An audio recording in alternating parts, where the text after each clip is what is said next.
প্রাক্তন খাদ্যমন্ত্রী জ্যোতিপ্রিয় মল্লিকের জামিনের আবেদন খারিজ। শারীরিক কারণে জামিন মঞ্জুরে নারাজ বিশেষ সিবিআই আদালত। মামলার তথা আবেদনের বিষয়বস্তু গ্রহণযোগ্যতা থাকা উচিত, অভিমত বিচারক প্রশান্ত মুখোপাধ্যায়ের। রেশন দুর্নীতি কাণ্ডে অভিযুক্ত জ্যোতিপ্রিয় মল্লিকের জামিনের আবেদন এর আগেও এই আদালতে খারিজ হয়েছে। মন্ত্রিত্ব হারানোর কয়েকদিন পরেই 17 ফেব্রুয়ারি সেই আবেদন খারিজ হয়। গত বছরের অক্টোবর মাসে ইডি তাঁকে গ্রেপ্তার করে। সেই সূত্রে এ নিয়ে দ্বিতীয়বার তিনি এই আদালতে জামিনের আবেদন করলেন। প্রথমবার তিনি দাবি করেছিলেন রেশন দুর্নীতির সঙ্গে তাঁর কোনো সম্পর্ক নেই। এবার বক্তব্য ছিল বিভিন্ন শারীরিক সমস্যায় জর্জরিত প্রাক্তন মন্ত্রীর ওজন ক্রমশ কমছে, যে বিষয়টি নিয়ে চিকিৎসকরা উদ্বিগ্ন। তাঁর শারীরিক অবস্থার কারণেই অন্তত 1 মাসের জন্য জামিনের আবেদন করা হয়, যদিও তাঁর গ্রেপ্তারের আইনি বৈধতা সম্পর্কে কোনো প্রশ্ন তোলা হয়নি। পিএমএল এর 19 ও 45 ধারা এনফোর্সমেন্ট ডিরেক্টরেট সঠিকভাবে অনুসরণ না করলে অভিযুক্ত জামিন পেতে পারেন, কিন্তু জ্যোতিপ্রিয় মল্লিকের জামিনের আবেদনে এই 2 ধারা নিয়ে কোনো রকম সওয়াল জবাব হয়নি। শুধুমাত্র তাঁর শারীরিক অবস্থার অবনতির পরিপ্রেক্ষিতে জামিন প্রার্থনা করা হয়।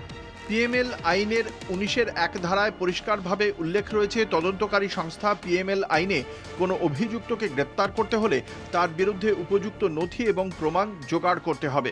ওই প্রমাণ যদি অভিযুক্তের বিরুদ্ধে অভিযোগ নিশ্চিত হয়, তবেই তদন্তকারী সংস্থা ওই অভিযুক্তকে গ্রেপ্তার করতে পারে।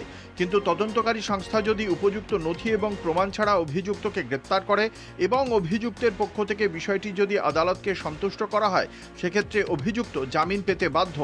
পিএমএল আইনের 45 ধারায় পরিষ্কারভাবে বলা আছে, মূল অভিযুক্ত এবং মূল অভিযুক্তের সঙ্গে প্রত্যক্ষ বা পরোক্ষভাবে যদি কোনো ব্যক্তি বা সংস্থা আর্থিক তছরূপের সঙ্গে জড়িত থাকে, তাহলে অভিযুক্তর সঙ্গে অন্যান্যরাও জামিন পেতে বাধ্য নয়। এক্ষেত্রে অভিযুক্তকে প্রমাণ করতে হবে যে তিনি আর্থিক তছরূপের সঙ্গে প্রত্যক্ষ বা পরোক্ষভাবে কোনোভাবেই জড়িত নন। এ বিষয়ে আদালতকে সন্তুষ্ট করতে পারলেই আদালতে জামিন পেতে বাধ্য।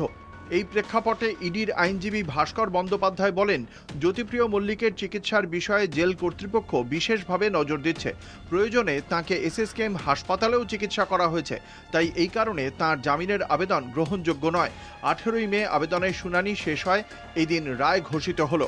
কলকাতা টিভি।